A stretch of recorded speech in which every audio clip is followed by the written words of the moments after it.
Hi, everybody. I'm CJ Miller. I'm outside my apartment on the balcony in Shreveport, Louisiana. There's downtown, and across from downtown is beautiful Bossier City, Louisiana. Uh, and always have fun things coming up. Over here, let me zoom in. There's the Municipal Auditorium. That's great. And hang on. I'm gonna go get my plants and bring them outside. I like to bring plants outside every few days so that they can get a little bit of natural air from in that room there. So, I love that flip. I just wanted the excuse to like flip that camera. But hang on, I'll be right back after the click. So here we are, and these guys, for those who don't know, this is Steve Prime. There is a Steve 2, but I think Steve 2 is a goner. Steve 2, I just put this in for this little bottle because I think it's cute just to have something. And the little maracas there. God, they're sentimental. A dear friend of mine, Pam, gave them to me several years ago, and she's no longer with me. And then, of course, Lance is the cactus. He's very little. He needs very little. And Lyle here.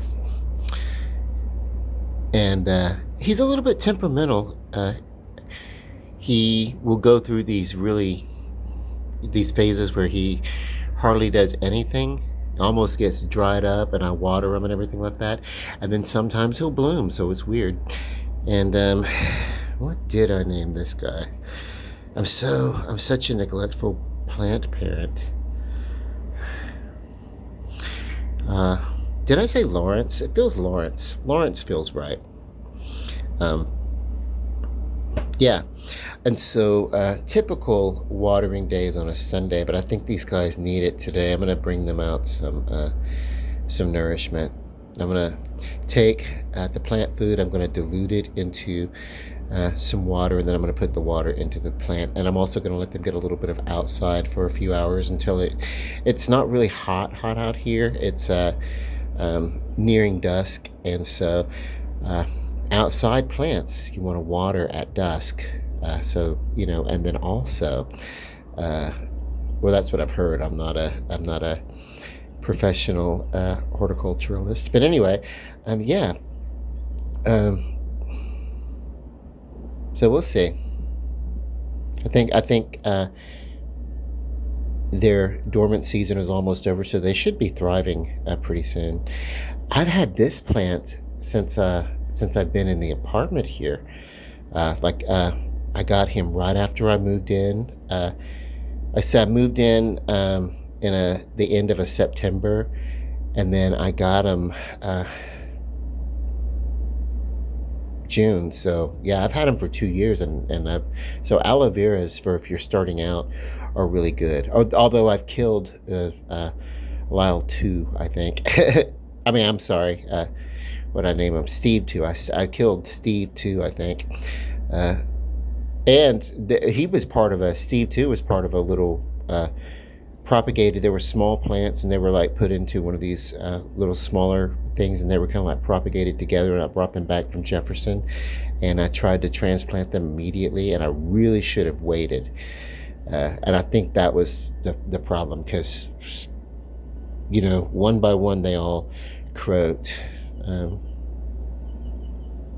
So anyway, hang on, let me get this food out here for the plants. Okay, so the plants have been nourished for a little bit. There they go. So, one of the things about plants, of course, they don't emote as we do, and as some animals do, but they do react to their environment.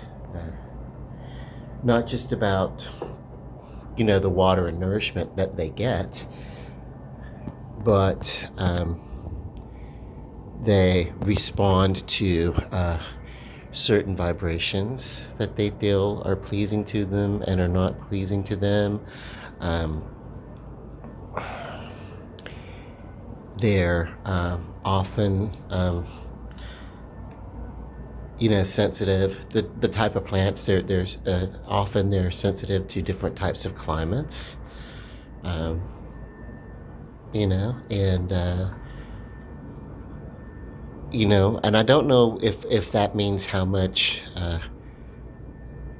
water they have, or if it's the heat or the cold that will take. I don't know if it's just about the plant,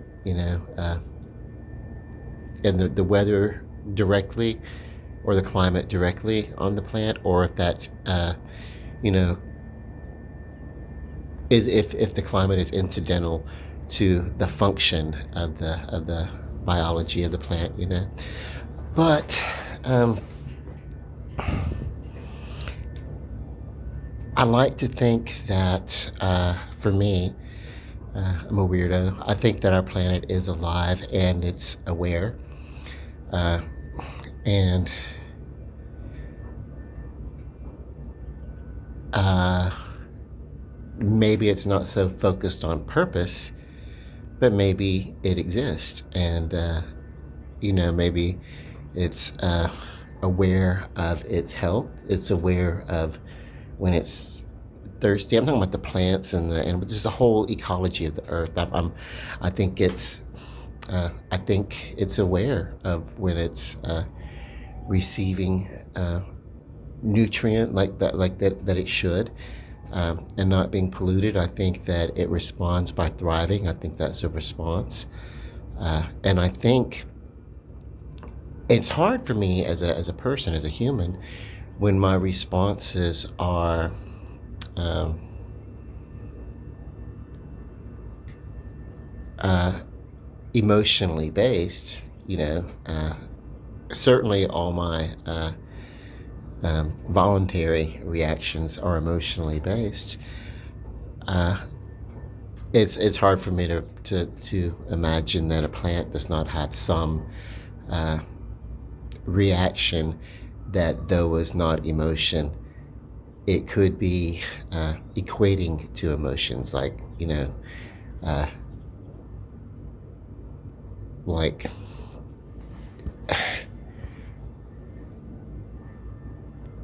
maybe a plant doesn't have a want or a desire in the way that we see it, but in the way that a plant exists, or what, vegetation or whatever, kind of knows when it's healthy or when it's unhealthy. It may be as simple as that. I don't know, but anyway, um, I like taking care of plants. Uh, I uh, I love animals too, but I'm a single person, and it's hard for a single person to be an animal dad, a pet dad, especially when I like to go out so much, and you can't really, I don't know. I love animals, but I don't want the responsibility of an animal that I would have to maintain and take care of uh, all the time. I just when you love something like that, you do have to give up a little bit of your freedom to be available for it. It's like having children. You have to give up a little bit of yourself for the betterment of the children and the family that you want to raise. And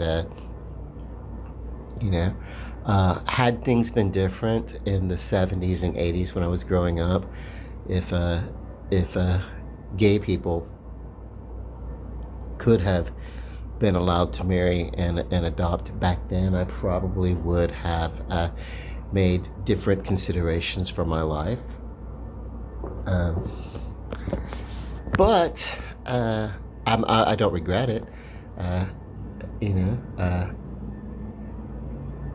but I do love animals and do love children and everything like that. But I think I think it works out fine that I get to go visit my friends who have pets, and I get to be that pet uncle or whatever, or The other day, I was like, I just people. I don't know. I was hanging out with a buddy, and we stopped in to see a friend of his, and there were kids around and everything like that. They were playing this game, uh, like yeah, it was weird. It was like it was I don't know what they called it. Touch of cheese or something. I don't know, but it was whatever. But it was basically tag you're it, basically that game. So it's like we're playing. And it's like, oh my god, I don't want to play, but I also don't want to be like, oh my god, children, I'm a dick. I don't want to play. Uh, so we occasionally played tag or whatever. But I'm like, oh my god, uh, like I don't know. I don't enjoy running. you know, I'm not running just to touch somebody on the shoulder and be like, "You're it," you know. But it was cool. It's cool. Um, let's see. Oh, I want to tell you about this dream I had. This was a really. I'm not going to mention names in this dream because some of the people in my life, they make cameos in my dreams, and my dreams are like, I don't know, little movies about my life, little adventures that I go on through ever. This felt as if I this had a continuity.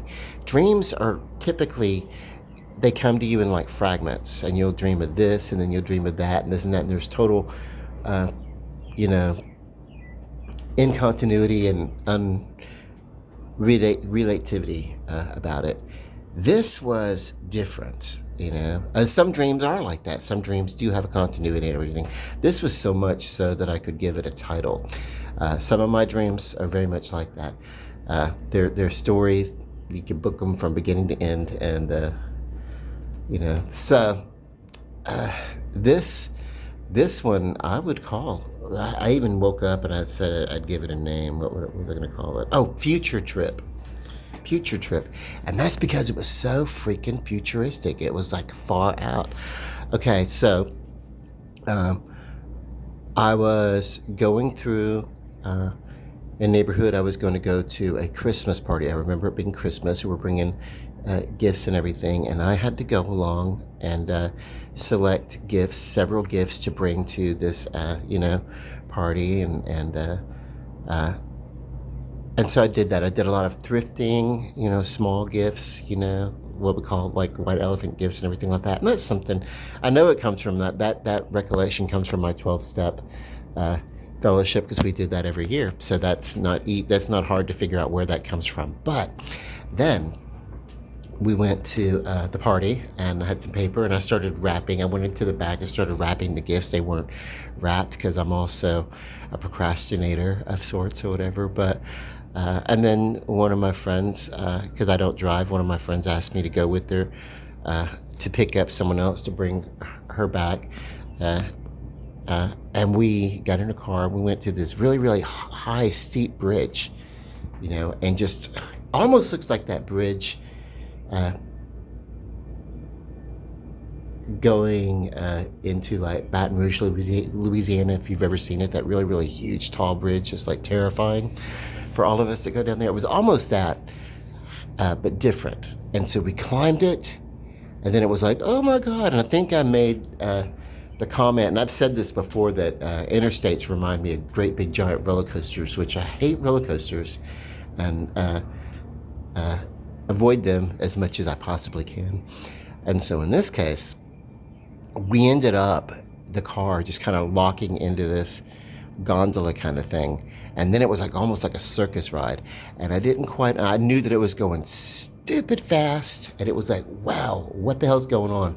But also there were these people in smaller vehicles other than us. And then there were people in singular little contraptions. You know, there were people movers that could take individuals or large. And we're going through this large freaking network, and we're going at like crazy, crazy flipping speeds or whatever. And then I'm like, oh my God. And then my friend's like, oh yes, no, you know, this is cool. And then she just kind of goes into it, and then all of a sudden, within maybe about 10 or 15 minutes, we are in somewhere that I think I didn't, it wasn't spoken of, but in my mind, and as I'm thinking in the dream, that we're picking someone up from some sort of futuristic shelter where the people are transient and they're kind of there and they're kind of like camped out in stackable wooden cubicles and everything like that, so that they can sort of like, it's kind of like, here's a way to get out of the shelter for a little bit. But it's basically just a makeshift giant human shelf. It looks like a bookshelf, whatever.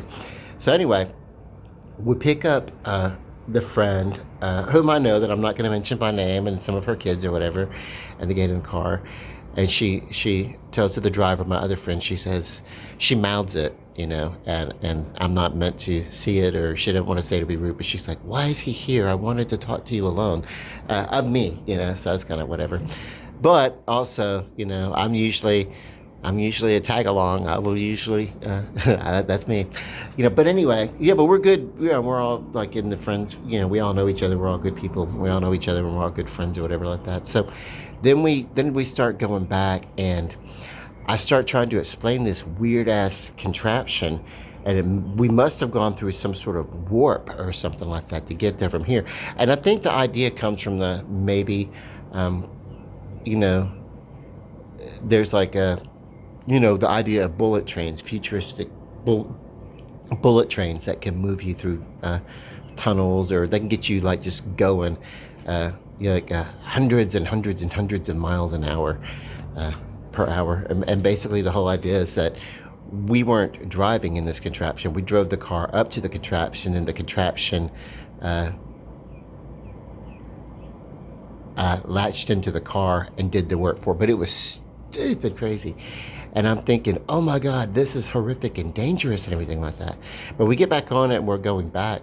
But for some reason, there's I don't know, maybe we're taking a stop. Maybe we're going to take like a rest. I don't know why we need to, if it was such a, 20 to 30 minute trip back to where we were going. But we did. We took a stop. Maybe because they're kids. Maybe one of the kids needed a restroom break or something like that. But anyway, we got off of it, and as we're looking up and we're talking about the marvel of this thing, we see a car coming off of it at kind of breakneck speed, but it kind of, the off ramp, it kind of has a wreck on the off ramp, and the off ramp is near another lane, but it hits the off ramp and kind of bounces kind of a little bit back onto the on ramp halfway there or whatever, and it causes a wreck, and another car hits it, and then a fire truck hits it, and then another fire truck hits the fire truck that just hit the two cars, and then a couple of, so there's a pile of the vehicles, and oh my God, we just, I stay with the kids. I'm always the one to stay behind and look after kids or pets or something like that. But they run up and check on it, and because they're nurses, the ladies and they just happen to be nurses. I guess in a 12-step fellowship, there's a lot of nurses, so maybe that's why. Yeah. But yeah, and one of the kids gets out and tries to run after his mother, but he's a little bit older. But I'm like, why don't we just wait here? And he comes back, and then there's, I guess, there was glass flying, and it kind of got onto his arm and cut his arm, and out of nowhere, and I don't know where he comes from, but there's another person that I know. I'm like, what are you doing here? He's a member of I guess maybe he was here too. Maybe she wasn't talking to me. Maybe she was talking to the other guy. Maybe he was sitting beside me in the vehicle or whatever. I don't know. I just thought about that. Maybe it wasn't me. Maybe it was him. But anyway, he's there. And then there's the kid, and he's got glass in his arm. Fragments of glass, I should say.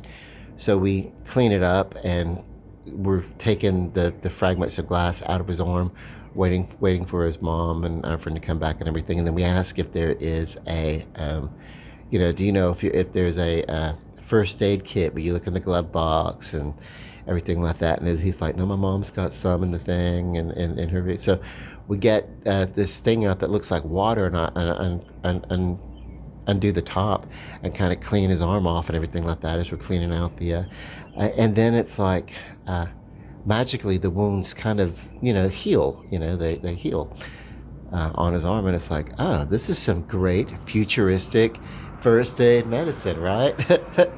So, because in my mind, if you know me, this kid's got hurt, and one of my first thoughts in the back of my mind is, okay, now the mom, who obviously is struggling with all these kids and everything like that, and they're, so she can negotiate, if there's any need for healthcare or whatever, she won't have to do this bill. She can ask the insurance companies over there for the vehicles or whatever. But apparently that's not necessary in this future, because there are wonderful liquid healers in bottles. And I literally thought it was water. I handed it to him. It's like, now maybe you want to drink some water to calm down or whatever like that. But yeah. And that also, it's like, I don't know. I think the whole idea is that of the dream. I don't know. I try to find interpretation or reason why I'm having the dreams. Sometimes there's no reason for the dream. And sometimes I feel there's a slight prophetic sense in it. And because, that's happened before for me. And I think that happens to everybody, where you have like a thought or a vision or a dream, and it's nothing significant, but what you dream, you put it out of your mind, and then 2 or 3 weeks later, or even a couple of months later, maybe something will happen that will remind you of the dream. And it's not a deja vu. It's like, oh no, I dreamt this moment. And this dream kind of had that feel, maybe in the most surrealist sense. But medicine is, wow, really getting better. Medicine is really getting better. I think that's the purpose. Well, and technology is really wonderfully advancing, and at the rate that it's advancing, who knows what our nation's going to look like 20 years from now, who knows? So, now I don't really do politics. I really don't. But I don't understand how, I will say this, and now I'm not going to argue the point. How can someone so mindfully aware of progress as Elon Musk, especially, these little things that how could he align himself at all, really, with Republican politics, who are interested largely in not just of a financial regression for most, but also a lifestyle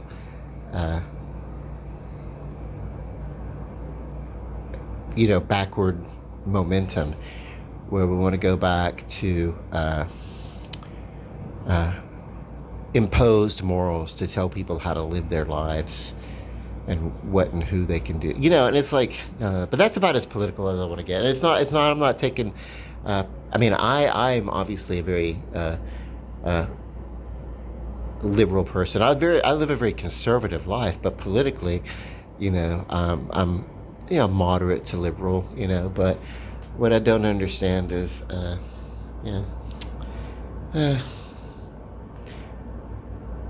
strange bedfellows, right? Is that it? Politics makes strange bedfellows. Is that what that means? People you never thought would get along will get along on this particular issue here, but be vastly, widely different in other areas or whatever. Okay. But I don't want to, that's about as close as political as you're really going to get from this channel. And also, I do want to listen to other people relate their points of view in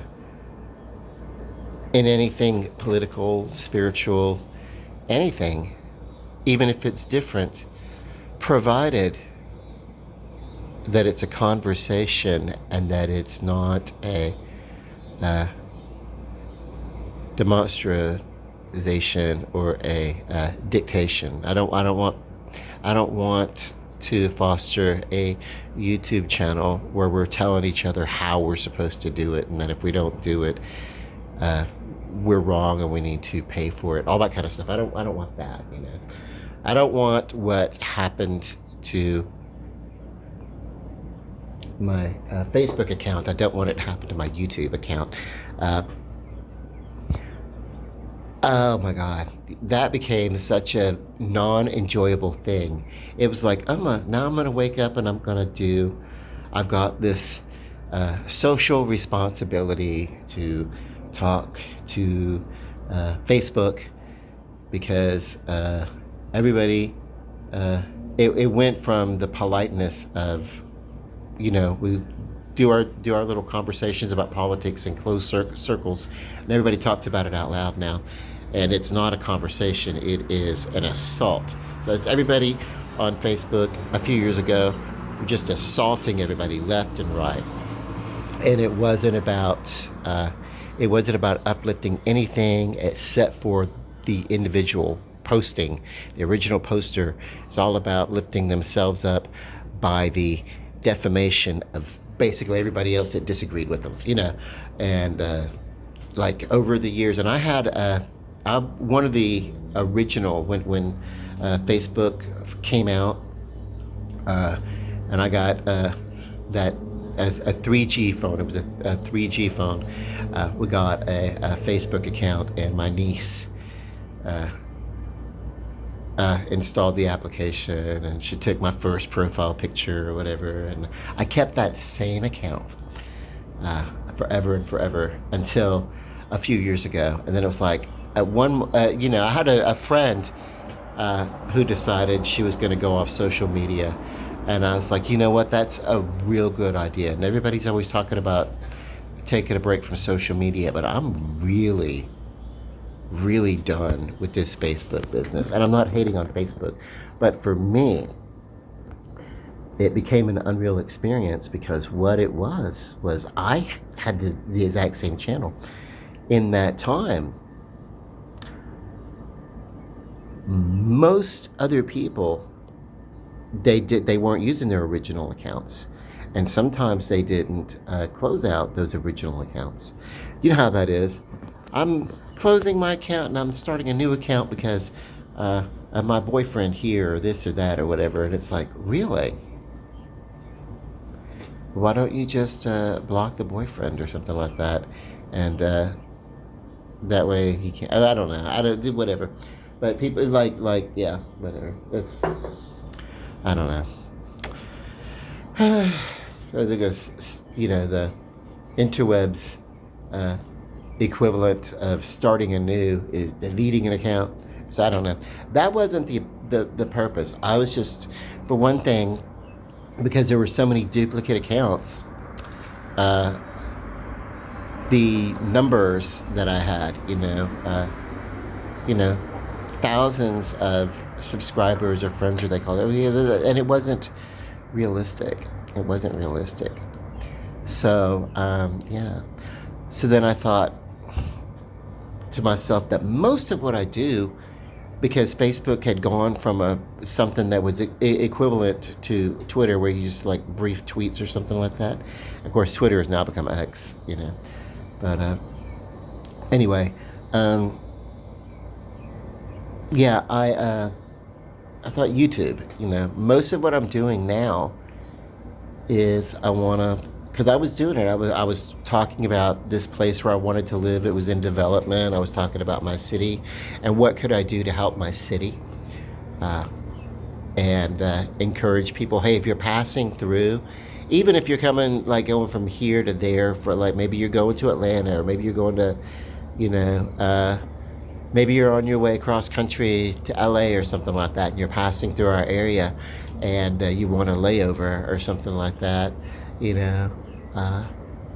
consider Shreveport, the Northwest Louisiana area, Bossier City, any of our surrounding small towns. We're all quaint, and and we're very hospitable, and you know,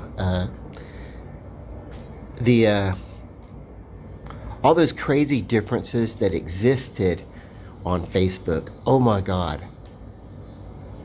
the differences, they were like hyper realized in social media, and that's not the real life that I live in, you know. And so it's like, what can I do? Well, so I decided to get rid of the Facebook account and everything like that. And then, of course, right after I did that, uh, immediately, like not immediately, but within like a month and a half or something like that, uh, the account that I deleted uh, was being used by a fake fundraiser or something like that. That I was like sick and in need of uh, dire medical equipment that I couldn't afford, and this and that, and whatever. And it's like, no, no, no, no, no. Yeah, in the United States, if you become that disabled, uh, where you're that disabled, then your Medicaid kicks in immediately upon applying for it.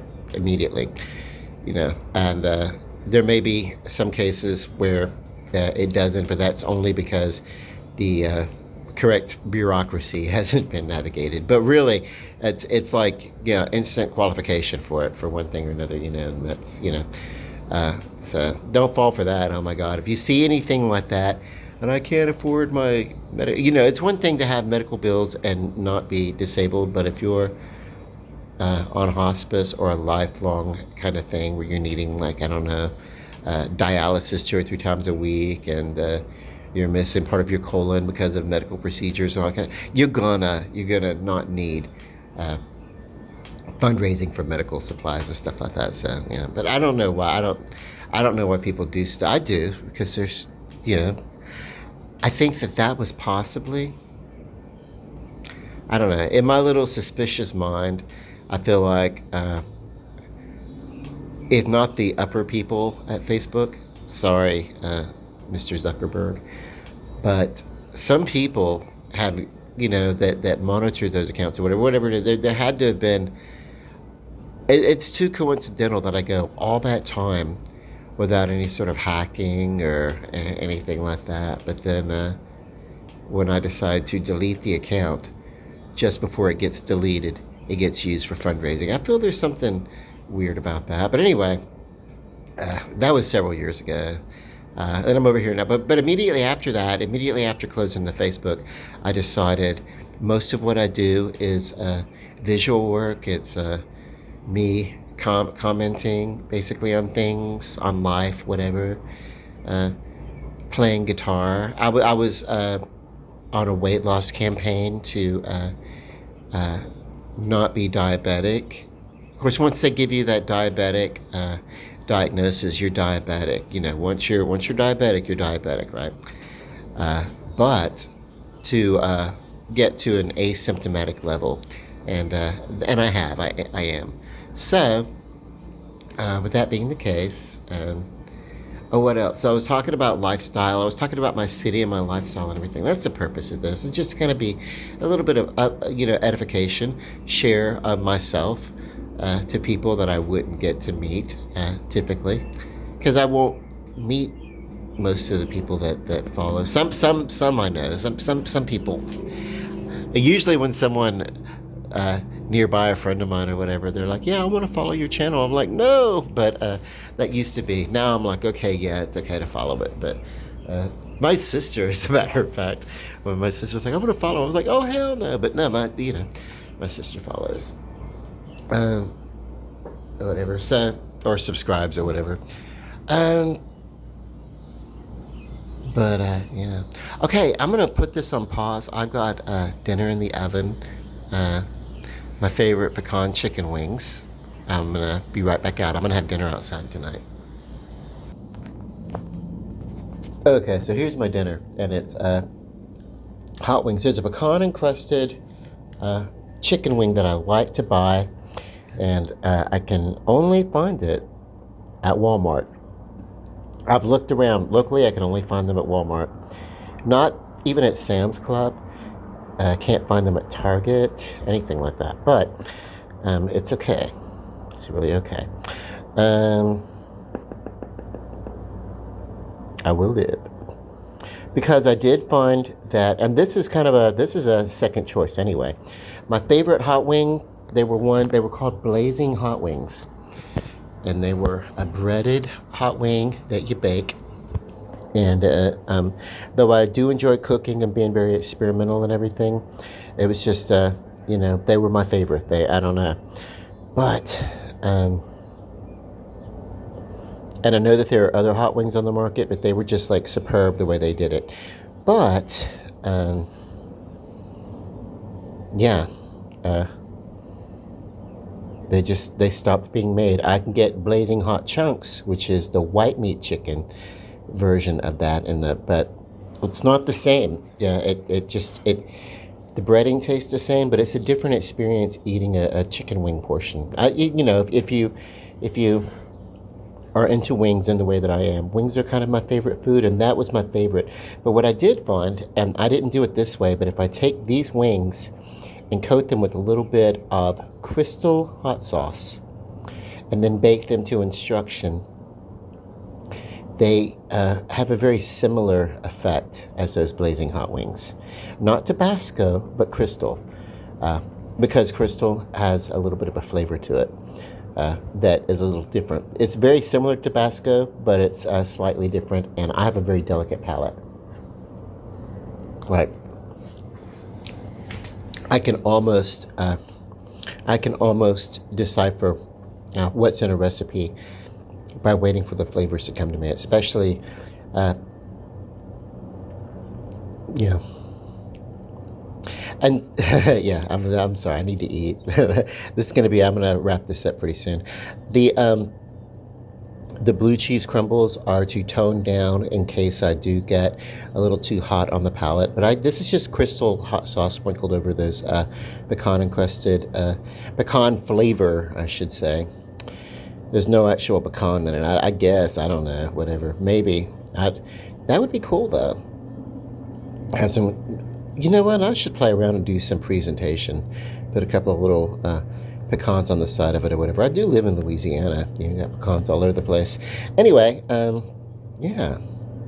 Oh, that's something else. Saturday morning farmer's market back in session, and I'm going there this Saturday morning. You can bet your sweet ass on that. So, yeah. With that bit of offense, let me say, also this Coke Zero is the drink of preference in this household. But, okay, I'll just say love and light, God bless, peace. Call your fathers. Good night.